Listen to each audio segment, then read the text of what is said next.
विद्यार्थियों, आप पढ़ रहे थे आपकी पाठ्य पुस्तक का सप्तमः पाठ सौहार्दम प्रकृते शोभा, और इस पाठ को विद्यार्थियों आपने 11 भागों में पूर्ण कर लिया है। इसकी जो विषय वस्तु है, पाठ्य वस्तु है, उसको आपने पढ़ा और जाना कि किस प्रकार से जो जंगल में रहने वाले जीव जंतु हैं, प्राणी हैं, वो आपस में विचार प्रकट करते हैं, अपना अपना एक दूसरे को नीचा दिखाते हैं और अपने आप को सर्वश्रेष्ठ बताते हुए कहते हैं कि मैं ही वनराज पद के लिए योग्य हूँ। लेकिन ऐसा जो है वह कर रहे थे कार्य, आपस में झगड़ रहे थे, तो वह उचित नहीं था। क्यों उचित नहीं था? क्योंकि प्रकृति जब वहाँ प्रकट होती है, उनको बताती है कि आप सभी एक दूसरे से कम नहीं हैं, एक दूसरे के सहयोग से आप जीवन यापन करें, चूँकि आप सभी मेरी संतति हैं और मुझे सभी प्रिय हैं। कोई भी इस संसार में अपने बलबूते पर जी नहीं सकता है, उसको किसी ना किसी की आवश्यकता होती है, और ऐसे में आप सभी एक दूसरे पर निर्भर हैं और आप निर्भर रह कर के ही सद्भावना के माध्यम से ही, मित्रता के भाव से ही आप जीवन यापन कर सकते हैं। और यदि कोई आपस में कलह करता है, विवाद करता है, तो ऐसी स्थिति में उसका हमेशा नाश होता है। ऐसा प्रकृति उनको समझाती है, बताती है और हमें भी संदेश देती है। तो यहाँ पर इस नाट्यांश में हमने ये सब कुछ जाना और हमने सीखा कि हमें भी अपने जीवन में एक दूसरे का सहारा लेकर के, एक दूसरे का सहयोग करते हुए और सभी को समान समझते हुए सद्भावना से हमें जीवन यापन करना चाहिए। अपना महत्व समझने के साथ साथ हमें दूसरे का महत्व समझना चाहिए। इस प्रकार से हमें जीवन यापन करना चाहिए। ये हमने यहाँ पर सीखा 11 भागों में। विद्यार्थियों, यहाँ पर भाग संख्या 12 में मैं लेकर प्रस्तुत हूँ अभ्यास प्रश्न, यानी आपकी पाठ्य पुस्तक के जो प्रश्नोत्तर हैं वो लेकर के मैं यहाँ पर प्रस्तुत हूँ। तो आइए इसको हम लिखते हैं। कॉपी पेन साथ में लेके बैठ ही चुके हैं और इससे पूर्व जो पिछले भाग के प्रश्नोत्तर थे, ठीक है, वो भी आपने कर लिए होंगे। तो आइए शुरुआत करते हैं। यहाँ पर देखिए मूल्यांकन प्रश्न थे आपके पिछले भाग के। पहला प्रश्न था प्रजा सुखे कस्य सुखम अस्ति, एक पदेन।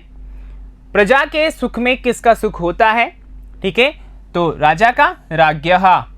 आगे देखिए दूसरा प्रश्न था कस्य आत्मप्रियम हितम नास्ति, एक पदेन। तो किसका आत्मप्रिय हित नहीं है? तो ये भी क्या उत्तर आएगा इसका भी? राज्ञः, राजा का। फिर है तीसरा कह गर्वम न याति, ठीक है, कौन गर्व को नहीं प्राप्त करता है? एक पदेन। तो रोहित मत्स्यः, यह आपका उत्तर हो जाएगा। आइए इसी क्रम में आगे बढ़ते हैं। चौथा प्रश्न था कह फुरफुरायते, ठीक है, कौन फुरफुराता है? ठीक है, तो यहाँ एक पदेन उत्तर लिखना था, तो शफरी मत्स्य, यह आपका उत्तर हो जाएगा। पांचवा देखिए प्राणी नाम हानि ही कथम जायते, पूर्ण वाक्येन, प्राणियों की हानि कैसे होती है? तो विद्यार्थियों आपने यहाँ लिखा है प्राणी नाम हानि परस्पर विवादेन जायते, आपस में विवाद करने से हानि होती है, नुकसान होता है प्राणियों को। आगे देखिए छठा प्रश्न आपने क्या लिखा है अस्माभिः कथम निवासः करणीय, पूर्ण वाक्येन, पूरे वाक्य में उत्तर लिखना था। तो यहाँ पर आपने लिखा अस्माभिः परस्पर सहयोगेन सौहार्द भावेन वा निवासः करणीय, यानी हमारे द्वारा आपस में सहयोग से और मित्रता के भाव से निवास करना चाहिए, ठीक है, किया जाना चाहिए। आइए आगे चलते हैं। यहाँ पर देखिए अभ्यासः, यानी आपके पाठ्य पुस्तक के प्रश्न, 7वें पाठ के प्रश्न। तो आइए इनको भी आप लिखिए। पहला प्रश्न है देखिए एक पदेन उत्तरम लिखता, एक पद में उत्तर लिखना है। और इसके अंतर्गत पहला प्रश्न है वनराजः कई दुरवस्थाम प्राप्तः, जो वनराज है, वनराज कौन था? शेर। तो वह किनके द्वारा दुरावस्था को प्राप्त किया उसने? तो वानरई, ठीक है, एक पद में उत्तर लिखना है। तो दूसरा प्रश्न है कह वातावरणम कर्कश ध्वनि ना आकुली करोति, कौन वातावरण को कर्कश ध्वनि से मतलब अशांत करता है, प्रदूषित करता है? तो यहाँ कह, तो उत्तर आएगा काकः।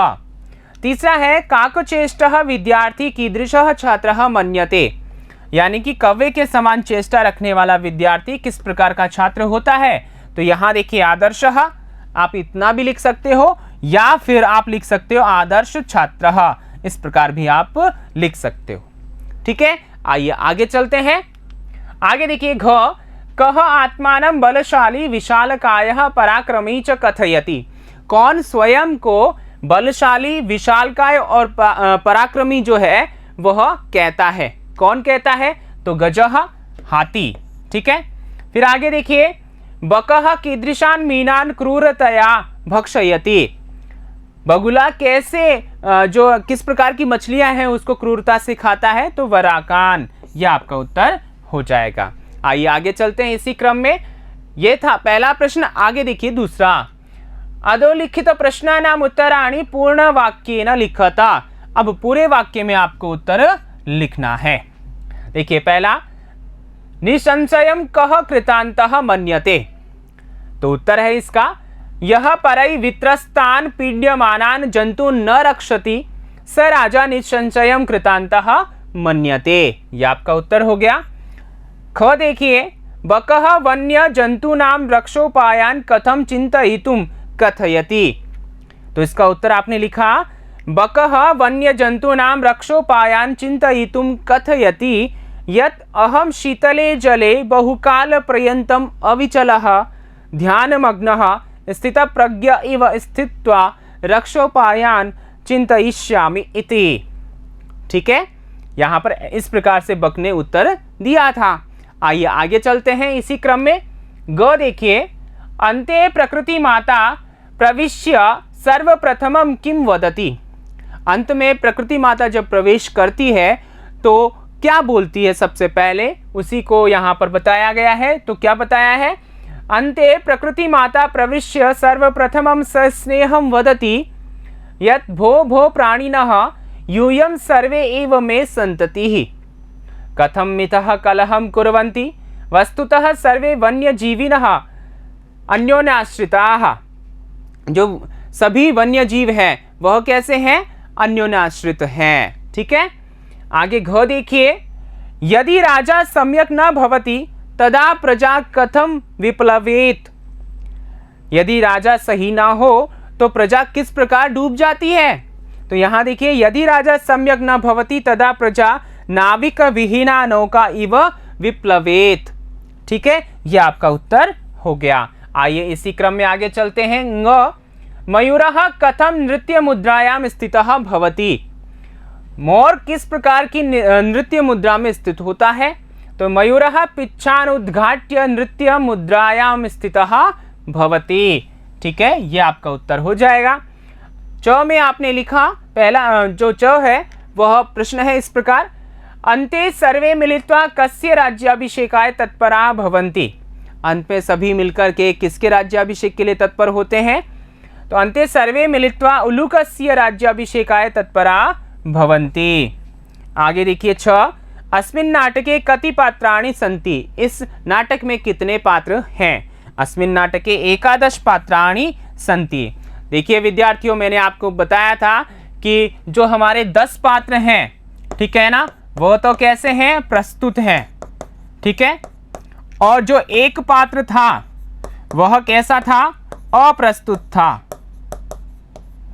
ठीक है, तो कुल मिलाकर के आपके पास कितने हो गए? 11। आ गई बात समझ में? तो 11 पात्र इस नाट्यांश में हैं। आइए आगे चलते हैं। रेखांकित पदम आधृत्य प्रश्न निर्माणम कुरुता। रेखांकित पद को आधार करके प्रश्न बनाना है। यह आपका तीसरा प्रश्न है। तो यहां क देखिए, सिंह वानराभ्याम स्वरक्षायाम असमर्थ एवासीत। तो स्वरक्षायाम, अपनी रक्षा में असमर्थ थे। तो किसमें? तो यहां किम शब्द का सप्तमी एकवचन आएगा, और ये चूंकि स्त्रीलिंग में है तो कस्याम भी स्त्रीलिंग में आएगा। तो प्रश्न बनेगा, सिंह वानराभ्याम कस्याम असमर्थः एवासीत, और अंत में प्रश्नवाचक चिन्ह, और आपका उत्तर हो जाएगा। ख देखिए, गजः वन्य पशून् तुदन्तं शुण्डेन पोथयित्वा मारयति। यहां पर देखिए शुण्डेन, यहां तृतीया एकवचन है तो किम शब्द का तृतीया एकवचन शुण्डेन। गजः वन्य पशून् तुदन्तं केन पोथयित्वा मारयति। यहां पर केन आ जाएगा शुण्डेन के स्थान पे। ठीक है, और आपका प्रश्न इस प्रकार बन गया। ग देखिए, वानरः आत्मानं वनराज पदाय योग्यः मन्यते। वानर स्वयं को वनराज पद के लिए योग्य मानता है। किसके लिए? वनराज पद के लिए। तो यहाँ कस्मै चतुर्थी का एक वचन आएगा। तो प्रश्न बनेगा, वानरः आत्मानं कस्मै योग्यः मन्यते। ठीक है, आइए आगे चलते हैं। आगे देखिए, घ मयूरस्य नृत्यम प्रकृति आराधना। मोर का जो नृत्य है वह प्रकृति की आराधना है। तो किसकी? यहाँ ये स्त्रीलिंग में है, षष्ठी का है, तो हमारा किम शब्द षष्ठी स्त्रीलिंग में क्या बनेगा एक वचन में? कस्याः। तो प्रश्न क्या बनेगा? मयूरस्य नृत्यम कस्याः आराधना। ठीक है, आगे देखिए, सर्वे प्रकृति मातरम प्रणमन्ति। सभी जो है प्रकृति माता को प्रणाम करते हैं। तो यहाँ पर द्वितीय का एक वचन है, स्त्रीलिंग में है, तो यहाँ सर्वे काम प्रणमन्ति हमारा प्रश्न बन जाएगा द्वितीय एक वचन में। आ गई बात समझ में? तो इस प्रकार प्रश्न निर्माण करना है। आपने ये लिख लिया होगा, समझ लिया होगा। आइए आगे चलते हैं इसी क्रम में प्रश्न संख्या 4 पर। देखिए, शुद्ध कथना नाम समक्षम आम, यानी कि हाँ, अशुद्ध कथना नाम च समक्षम न, यानी नहीं, इति लिखता, ऐसा लिखना है। तो यहां पर देखिए वाक्य को पढ़ते हैं पहले। सिंह आत्मानं तुदंतम वानरम मारयति। शेर जो है स्वयं को परेशान करते हुए वानर को मारता है। मारता है क्या? नहीं मारता। ठीक है, क्यों? क्योंकि वो मारने मतलब उसको खाने दौड़ता है तो वो वृक्ष पे चढ़ जाता है, तो मारा तो नहीं ना। तो यहां पर क्या हो जाएगा? न। फिर है हाँ, मारने का प्रयास होता यहां पर। ठीक है, तो हाँ हो सकता था। ठीक है, आगे देखिए, का इति बकस्य ध्वनि भवति। काऊ काऊ ऐसी जो ध्वनि थी वो बगुले की थी क्या? कौवे की थी। तो ये वाक्य गलत हो गया, तो हमने क्या लिखा? न। ठीक है, दोनों वाक्य गलत हो गए। आगे देखिए, काक पिकयोः वर्णः कृष्णः भवति। कौवे और जो कोयल है उन दोनों का वर्ण कृष्ण यानी काला होता है। ये बात सही है क्या? जी हाँ, बिल्कुल ये बात सही है। तो आम। ठीक है, फिर है गजः लघुकाय निर्बल च भवति। हाथी छोटा और निर्बल था? नहीं, बड़ा था, विशालकाय था ना। तो यहाँ पर ये बात भी गलत हो गई, तो न। फिर आगे देखिए, मयूरः बकस्य कारणात् पक्षीकुलम अवमानितम मन्यते। मोर बगुले के कारण पक्षियों के कुल को अवमानित मानता है। जी हाँ, ये बात सही है। तो यहाँ पर हम लिखेंगे आम। फिर आगे देखिए, अन्योन्य सहयोगेन प्राणी नाम लाभः जायते। हाँ जी, एक दूसरे के सहयोग से ही लाभ होता है। तो ये बात भी सही है। तो इस प्रकार आप उत्तर लिखेंगे, वाक्य को पढ़ लेंगे और पढ़ने के उपरांत तय करेंगे कि आपके नाट्यांश में ये बात घटित हुई है या नहीं। ठीक है, यदि हाँ घटित हुई है तो आम लिखिए और नहीं घटित हुई है तो न लिखिए। ठीक है ना, जिस प्रकार हम क्रॉस और राइट का चिन्ह लगाते हैं उसी प्रकार से यहाँ पर संस्कृत भाषा में आम और न का प्रयोग किया जाता है। तो आ गई बात समझ में? इस प्रकार का प्रश्न आप इस प्रकार जहाँ अभी बताया गया है उसी प्रकार से क्या कर सकते हैं? हल कर सकते हैं। तो आइए आगे चलते हैं इसी क्रम में 5वें प्रश्न की ओर। 5वां प्रश्न है, मंजूषातः समुचितम पदम चित्वा रिक्त स्थानानि पूरयत। मंजूषा से सही पदों को चुन करके रिक्त स्थानों की पूर्ति करनी है। तो यहाँ पर देखिए, पहला वाक्य आप पढ़ेंगे, वाक्य पढ़िए, उसका अर्थ जानने का प्रयास कीजिए और उसके बाद में यहाँ मंजूषा में कितने पद हैं, ठीक है ना, उनमें से एक एक पद का अर्थ जानिए। जो यहाँ पर सही होगा वही हम यहाँ भरेंगे। तो देखिए, प्रयास करते हैं। काकः भवति, कौवा होता है। ठीक है, कौवा कैसा होता है? यहाँ पर देखिए, स्थितप्रज्ञ, जी नहीं, ये तो बगुला हुआ करता था। फिर है बकः, बगुला मतलब बकः, यथा समयम, समय के अनुसार, नहीं। मेध्य भक्षकः, ठीक है, हाँ, जो मतलब शाकाहारी हो या मांसाहारी, खाने योग्य हो या खाने योग्य नहीं हो, ऐसे भोजन को जो खाता है वह कौन खाता है? कौवा। तो यहाँ पर जो है ये क में आएगा। तो यहाँ पर आप लिख सकते हैं, ऐसे नंबर भी लगा सकते हैं या फिर यहाँ लिख लें मेध्य भक्षकः। ठीक है, आ गई बात समझ में?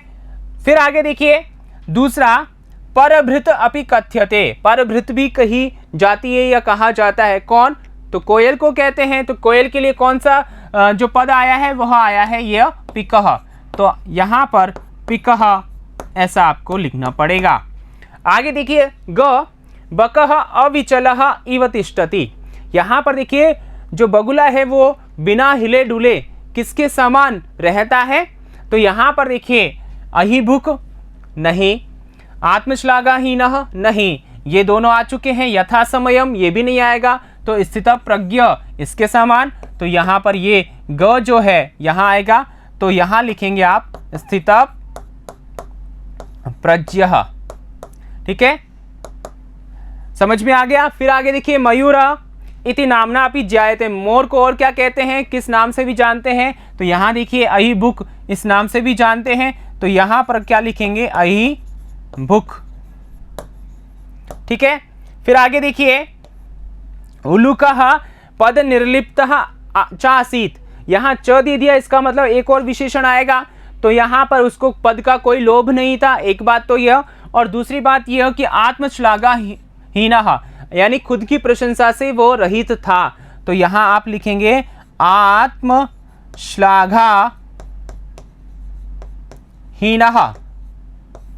ठीक है, आत्मश्लाघाहीनः, तो यहाँ पर ये हो गया, तो यहाँ ये ङ है। अब यहाँ पर क्या बच जाता है, यथा समयम, ये अपने आप ही च में आ जाएगा। ठीक है, तो सर्वेषाम एव महत्वम विद्यते यथा समयम, यथा समयम, समय के अनुसार सभी का महत्व होता है ना, तो ये यहाँ पर बताया गया है। तो इस प्रकार से हम ऐसे प्रश्न का उत्तर भी लिख सकते हैं, जिसका उत्तर आप इस प्रकार लिखे रखेंगे। ठीक है, तो आ गई बात समझ में। तो आइए आगे चलते हैं अगले प्रश्न की ओर। अगला प्रश्न है आपके पास में छठा प्रश्न, वाच्य परिवर्तनम कृत्वा लिखता, वाच्य परिवर्तन करके लिखना है।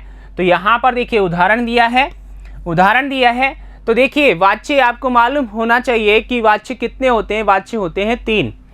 कितने होते हैं, 3 होते हैं। कर्तृवाच्यम, कर्मवाच्यम और एक होता है भाववाच्यम। कौन सा होता है, भाववाच्यम। वाच्य 3 होते हैं। अब यहाँ 3 वाच्यों में देखिए कौन सा है वो हम जानेंगे और करेंगे, इनको सॉल्व करेंगे। इससे पहले आपको ये मालूम होना चाहिए कि यहाँ पर कर्तृवाच्य, कर्मवाच्य और भाववाच्य जो है इनकी सामान्य विशेषताएं क्या होती हैं। तो देखिए, वाच्य का मतलब होता है वाक्य को कहने का प्रकार, कहने का ढंग। ठीक है, तो यहाँ पर जो वाक्य है उसको हम किस प्रकार कह रहे हैं। ठीक है, हम कर्ता प्रधान मानते हुए कह रहे हैं, कर्म प्रधान मानते हुए कह रहे हैं, या फिर भाव प्रधान मानते हुए कह रहे हैं, कैसे कह रहे हैं। तो यहाँ पर ये जो 3 वाच्य इनकी सामान्य जानकारी आपको होनी चाहिए, और सामान्य जानकारी है इस प्रकार। तो देखिए सबसे पहले हम बात करेंगे कर्तृवाच्य की। तो यहाँ कर्तृवाच्य की जो सामान्य जानकारी है वो मैं यहाँ बता रहा हूँ, विशेष जानकारी हम जब व्याकरण विषय पढ़ेंगे तब पढ़ेंगे। तो यहाँ पर देखिए इसमें जो है हमारे पास में कर्ता होता है, किसी भी वाक्य में कर्म होता है और क्रिया होती है। ठीक है ना, ये तीनों चीजें होती हैं। तो यहाँ कर्तृवाच्य में जो कर्ता होता है उसमें प्रथमा विभक्ति होती है, कर्म में द्वितीया विभक्ति होती है, क्रिया जो है हमेशा कर्ता के अनुसार होती है। किसके अनुसार होती है, कर्ता के अनुसार। और ध्यान रखिएगा कर्ता के अनुसार क्यों होती है, क्योंकि यहाँ पर कर्ता प्रधान होता है। क्या होता है, कर्ता प्रधान होता है। कहाँ, कर्तृवाच्य में। आ गई बात समझ में। तो ये सामान्य क्या है, बात है कर्तृवाच्य के विषय में। और ध्यान रखिएगा इसको हम इस प्रकार भी देखते हैं, कर्ता में प्रथमा है तो यहाँ 1 लिख दिया, और कर्म में द्वितीय है तो 2 लिख दिया, और क्रिया कर्ता के अनुसार है तो हमने 1 लिख दिया, मतलब कर्ता के अनुसार है। ठीक है ना, क्रिया। तो यहाँ पर 121 इस प्रकार भी हम यहाँ पर समझते हैं। आ गई बात समझ में। और यहाँ हम बात करेंगे कर्मवाच्य की। तो देखिए कर्मवाच्य क्या होता है, यहाँ पर भी वही 3 बातें हम ध्यान रखेंगे, कर्ता, कर्म और क्रिया। ठीक है, तो कर्ता जो होता है वहां होती है तृतीया, कर्म में प्रथमा होती है, और क्रिया जो है कर्म के अनुसार होती है। ठीक है ना, क्रिया कर्म के अनुसार। ठीक है, अब यहां प्रधान कौन होता है, देखिए जैसे यहां पर कर्ता के अनुसार क्रिया हुई, अर्थात प्रधान कौन हुआ, कर्ता। उसी प्रकार कर्म के अनुसार क्रिया हुई, इसका मतलब प्रधान कौन होगा? कर्म। ठीक है, समझ में आ गया? यानी क्रिया कर्म के अनुसार यहां पर होगी। और यहां भाववाच्य में जो है, ठीक है ना, यहां कर्म होता ही नहीं है। यहां पर जो कर्ता होता है उसमें तृतीया होती है, और जो क्रिया होती है उसकी प्रधानता होती है। उसकी क्या होती है? प्रधानता होती है, अर्थात वह प्रथम पुरुष एक वचन की ही होती है क्रिया। ठीक है, प्रथम पुरुष एक वचन की ही क्रिया होती है। आ गई बात समझ में?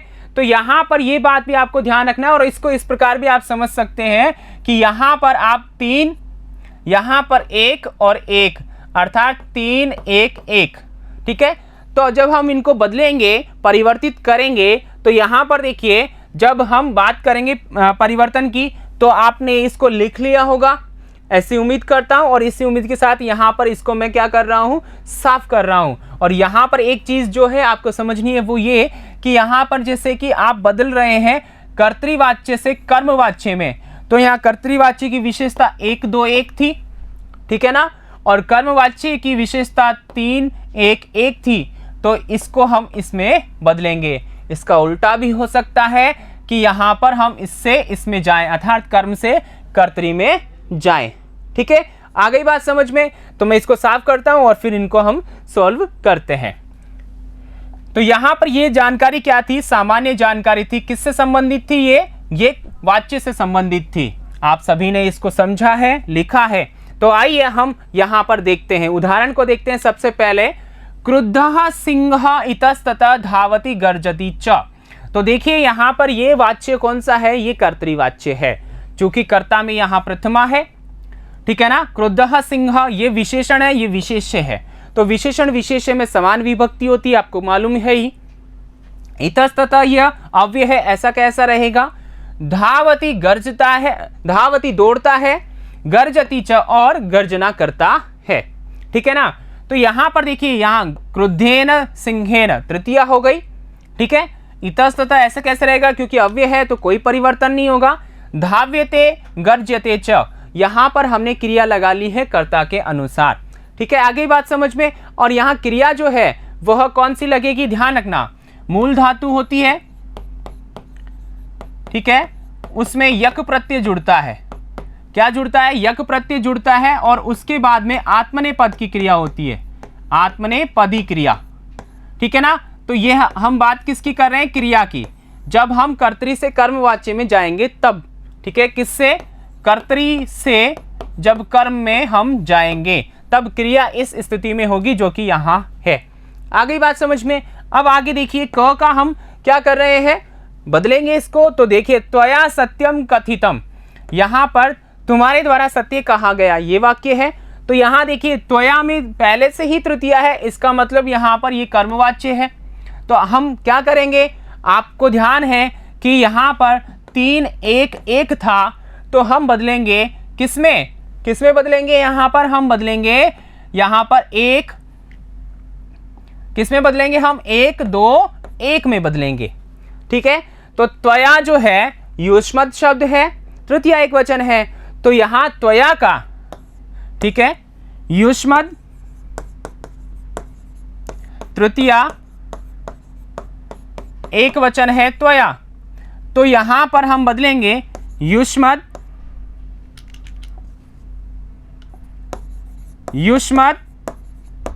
प्रथमा एक वचन, तो क्या होगा? त्वम। और सत्यम है या नपुंसकलिंग में, तो द्वितीय और प्रथमा में नपुंसकलिंग एक जैसा ही बनता है। यहां पर आएगा किसका? द्वितीय का, तो सत्यम। अब यहां देखिए, कथितम जो है यहां त प्रत्यय है। कौन सा प्रत्यय है? त प्रत्यय है। और ये त प्रत्यय जो होता है कर्म और भाव में होता है, कर्मवाच्य और भाववाच्य। लेकिन जब हम बदलेंगे तो यहां त्वतु प्रत्यय हो जाएगा। कौन सा प्रत्यय होगा? त्वतु प्रत्यय, जो कि किस में होता है? कर्तृवाच्य में होता है, और हम कर्तृवाच्य में ही बदल रहे हैं, तो यहां कथितवान हो जाएगा। कथितवान, यह आपका उत्तर होगा। तो त्वम सत्यम कथितवान, तुमने सही कहा। ठीक है। दूसरा देखिए, सिंह सर्व जंतून पृच्छति। अब यहां पर देखिए सिंह प्रथमा में है, इसका मतलब ये कौन सा वाच्य है, ये कर्तरी है, तो ये कर्तरी वाच्य है। तो अब इसको किस में बदलेंगे, इसको कर्म में बदलेंगे। ठीक है, कर्म में बदलेंगे तो यहां प्रथमा है, ठीक है ना, तो यहां पर प्रथमा है, तो यहां क्या करेंगे, हम तृतीया में लेके जाएंगे, सिंहेन। ठीक है। और जब ध्यान रखें एक बात कि सबसे पहले अगर हमें कर्तरी से कर्म में जाना है तो हम किसको चेंज करें, कर्म को ही चेंज करें। तो कर्म है यहां पर सर्व जंतून, तो ये द्वितीया का बहुवचन है और द्वितीया का बहुवचन है, इस हिसाब से यहां प्रथमा का बहुवचन क्या होगा, सर्व जंतवः, सर्व जंतवः। अब क्रिया हमें इसके अनुसार लगानी है, तो ये प्रथम पुरुष का बहुवचन है तो क्रिया भी प्रथम पुरुष बहुवचन लगाएंगे। मूल धातु जो है हमारे पास में क्या है, पृच्छ धातु है, लेकिन इसको आदेश होगा पृच्छ, तो यहां पर पृच्छ हम लिखेंगे मूल धातु न लिख करके, क्योंकि आदेश हुआ है। फिर यहां पर ये इस प्रकार हलंत रहेगा और यक का य जुड़ेगा। ठीक है। और फिर यहां बहुवचन है तो बहुवचन में पृच्छन्ते, क्योंकि सेवते सेवेते सेवन्ते बनता है तो पृच्छते पृच्छेते पृच्छन्ते बनेगा। यह आपका उत्तर हो गया।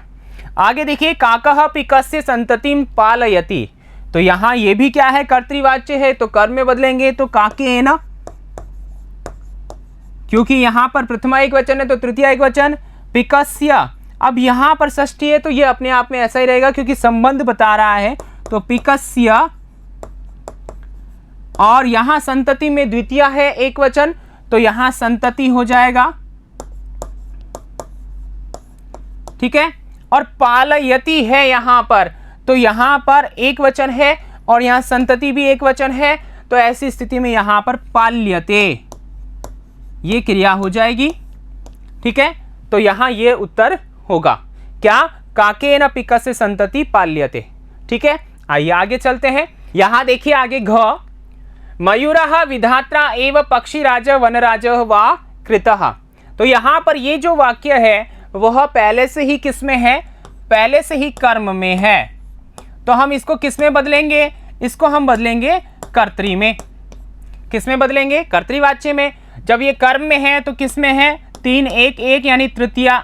यहां पर देखिए इसको अच्छे से समझ लीजिएगा, हम यहां पर समझने की दृष्टि से ये बात कर रहे हैं, 3 1 1 यानी तृतीया में होता है कौन, कर्ता, कर्म प्रथमा में होता है और क्रिया जो है किसके अनुसार होती है, कर्म के अनुसार। ठीक है, ये बात चल रही है। और हम जब नीचे आएंगे यानी कर्तरी में आएंगे तो यहाँ 1 2 1 हो जाएगा, अर्थात ये कर्ता है, कर्ता प्रथमा में होगा। ठीक है। कर्म जो है उसमें द्वितीय आ जाएगी और यहाँ पर जो क्रिया है वह कैसी होगी, वह होगी आपकी कर्ता के अनुसार। यही बात हम समझ रहे हैं। तो जब हम कर्म से कर्तरी में आ रहे हैं तो सबसे पहले हम कर्ता को ही बदलेंगे। तो यहां देखिए कर्ता क्या है, कर्ता तृतीया में होना चाहिए, तो विधात्रा ये है, तो यहां पर इसको हम प्रथमा में बदलेंगे तो विधाता। ठीक है, ये अव्यय है तो ऐसा कैसा आ जाएगा। अब जब हमने बदल लिया तो क्रिया में भी चले जाएंगे हम, तो चूंकि यह विधाता कैसा है, एक वचन है और किसमें है, यहां पर ये एक वचन है ना। ठीक है, तो क्रिया भी एक वचन की आनी चाहिए यहां पर, तो क्रिया एक वचन की आएगी तो यहां क्रिया कौन सी, कृतः, तो कृतवान। क्रिया क्या आ जाएगी यहां पर, कृतवान। अब यहां हमने वाक्य को आधा ही बनाया है। अब जब हम कर्म से कर्तरी में जा रहे हैं तो हमारा आधा वाक्य बिल्कुल सही है। अब कर्म को बदलेंगे तो कर्म जहां प्रथमा में था द्वितीया में आ जाएगा। तो देखिए कर्म है मयूरम, मयूरः, तो इसको मयूरम में बदलेंगे, मयूरम। ठीक है, मयूरम में बदला। और यहां पर देखिए पक्षीराज वनराज वा, ये दोनों इसके क्या है, विशेषण है। तो जब विशेष्य में द्वितीय है एक वचन तो विशेषण में भी वैसे ही आएगी विभक्ति। तो यहां पक्षीराजम,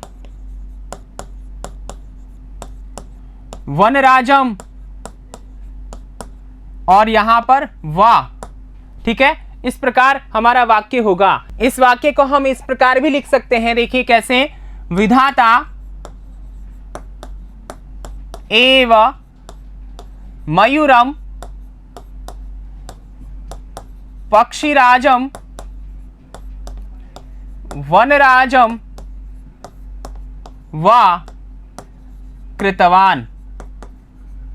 ठीक है, यहां पर देखिए जो ये अपने पास में कर्म है उसको पहले दे दिया, फिर कर्ता दिया है इस प्रकार से। तो वाक्य के अनुसार हमने ऐसे भी किया और यहां पर इस प्रकार भी हम सरल बना करके भी लिख सकते हैं, दोनों प्रकार से सही है। आ गई बात समझ में?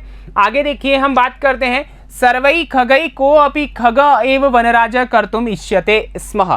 तो यहां पर देखिए ये जो है ये किस में है? ये अपने पास में कर्म में है, तो कर्तरी में चेंज करेंगे तो तृतीया यहां पर है सर्वै खगै, ठीक है ना। तो हम कर्ता में चेंज करेंगे तो यहां पर हम करेंगे सर्वे खगै की जगह खगाह। अब ये कर्म है को अपि खगः, तो कम अपि क्या है अपने पास में अव्यय है, तो ऐसे कैसे रहेगा?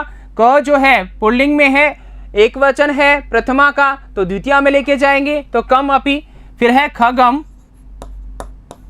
फिर आगे एव, ऐसे कैसे आएगा? वनराजः, ठीक है ना। अब यहां पर भी प्रथमा में है तो यहां कर्म में बदलेंगे तो द्वितीय वनराजम कर्तुम, ये यहां पर ये प्रत्यय से युक्त है तो ऐसे कैसे रहेगा? अब यहां इष्यते है तो यहां इच्छ धातु है, ठीक है ना, इच्छ धातु, और इच्छ आदेश होगा यहां पर, तो क्या हो जाएगा? इच्छति, चूंकि एक वचन है यहां पर बहुवचन है खगाह तो इच्छन्ति हो जाएगा, ठीक है, और इसमें ऐसा कैसा लग जाएगा? तो ये आपका वाक्य बन गया सर्वे खगाः कम अपि खगम एव वनराजम कर्तुम इच्छन्ति स्मः। ठीक है, आगे देखिए च सर्वे मिलित्वा प्रकृति सौंदर्याय प्रयत्नं कुर्वन्तु। अब यहां पर देखिए सर्वे मिलित्वा, सभी मिलकर के। अब ये वाक्य जो है कर्तरी में है और हमें बदलना है किसमें? कर्म में, ठीक है। ये किसमें है? कर्तरी में, तो बदलेगा किसमें? कर्म में। जब हम कर्म में बदलेंगे तो यहाँ सर्वे में जो कर्ता है वह किसमें है? प्रथमा में, तो तृतीया में जाएगा सर्वई। मिलित्वा यहाँ अव्यय है तो ऐसे कैसा आ जाएगा? और प्रकृति सौंदर्याय यहाँ चतुर्थी है तो ऐसा कैसा आ जाएगा? प्रकृति सौंदर्याय। फिर है प्रयत्नम, तो यहां ये कर्म है और कर्म हमें प्रथमा में रखना है चूंकि प्रधान है, तो आप लिखेंगे प्रयत्नः, और यहां पर ये किस में है? लोट लकार में है, तो लोट लकार की जब हम क्रिया करेंगे प्रयत्नः के अनुसार तो बनेगी क्रियताम। ठीक है, तो हमारा वाक्य बन जाएगा सर्वै मिलित्वा प्रकृति सौंदर्याय प्रयत्नः क्रियताम। आ गई बात समझ में? तो यहां पर देखिए सामान्य जानकारी के माध्यम से हमने ये प्रश्न बनाने की कोशिश की है, आपको समझाने की कोशिश की है, आप इसको अच्छे से समझिए। और चूंकि यहाँ वाच्य परिवर्तन है, ये अच्छा विषय है, अच्छा टॉपिक है, जो कि हम इसको विस्तार से कहाँ समझने वाले हैं? व्याकरण जब हम पढ़ेंगे तब, ठीक है ना। तो आइए इसका उत्तर आप इस प्रकार लिखेंगे, ठीक है। यहां पर आगे देखिए इस प्रकार आप इनके उत्तर लिखेंगे। आगे बात समझ में? आइए इसी क्रम में आगे बढ़ते हैं अगले प्रश्न की ओर। अगला प्रश्न है समास विग्रहम समस्त पदम वा लिखता। समास विग्रह करना है, लिखना है या समस्त पद लिखना है, ठीक है। तो तुच्छ जीवई, यहां पर इसका हमें समास विग्रह करना पड़ेगा। तो क्या करेंगे? यहां पर देखिए तुच्छ जीवई, यहां दो पद हैं और यहां क्या है? देखिए तुच्छाः च जीवाः, ठीक है, तुच्छाः च जीवाः, ठीक है। तो यहां तुच्छ जीवाः बनेगा, क्या बनेगा? तुच्छ जीवाः बनेगा, ठीक है। लेकिन यहां तई ही, आगे क्या लगाएंगे? तई, क्योंकि तृतीया में बना है तो तई लगा देंगे, तुच्छा च जीवाः तई, ठीक है। तो तुच्छ जीवई ये हमारा बनेगा। अब यहां पर समास की बात करें तो यहां पर कर्मधारय समास है, कर्मधारयः, और कर्मधारय समास है तो यहां पर कर्मधारय समास का मतलब है विशेषण विशेष्य का भाव है यहां पर, ठीक है। जीव कैसे हैं? तुच्छ है, छोटे हैं। फिर है वृक्षोपरि, तो वृक्षस्य उपरि, वृक्षस्य उपरि षष्ठी तत्पुरुष समास है। यहां पर कौन सा समास है? षष्ठी तत्पुरुषः। फिर है पक्षीणाम सम्राट, पक्षी सम्राट, यहां पर भी षष्ठी तत्पुरुष, पक्षी सम्राट, ठीक है, षष्ठी तत्पुरुष।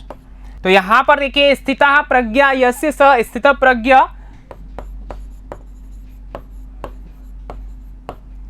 स्थित प्रज्ञ, यहां पर बहुब्रीहि समास है, ठीक है। अपूर्वम न पूर्वम, न पूर्वम इति अपूर्वम, यहां पर नए तत्पुरुष समास है, ठीक है। यहां समास का नाम नहीं पूछा, आपकी जानकारी के लिए बताया जा रहा है।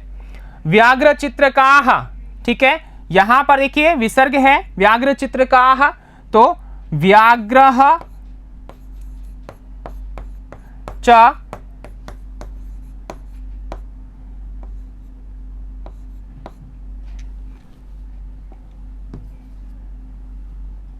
व्याघ्रः च चित्रकाः च, ठीक है, यहां पर द्वंद्व समास है, ठीक है। आगे बात समझ में है तो किस प्रकार लिखेंगे, आप लिखेंगे इसको इस प्रकार लिखेंगे, तुच्छ जीवै तुच्छा च ते जीवाः, ठीक है। वृक्षस्य उपरि पक्षी सम्राट स्थित प्रज्ञा न पूर्वम व्याघ्र च चित्रका च, ठीक है। यहां पर ये थे आपके पाठ्य पुस्तक के अभ्यास प्रश्न, आपने सभी ने अच्छे से लिखे होंगे, समझे होंगे।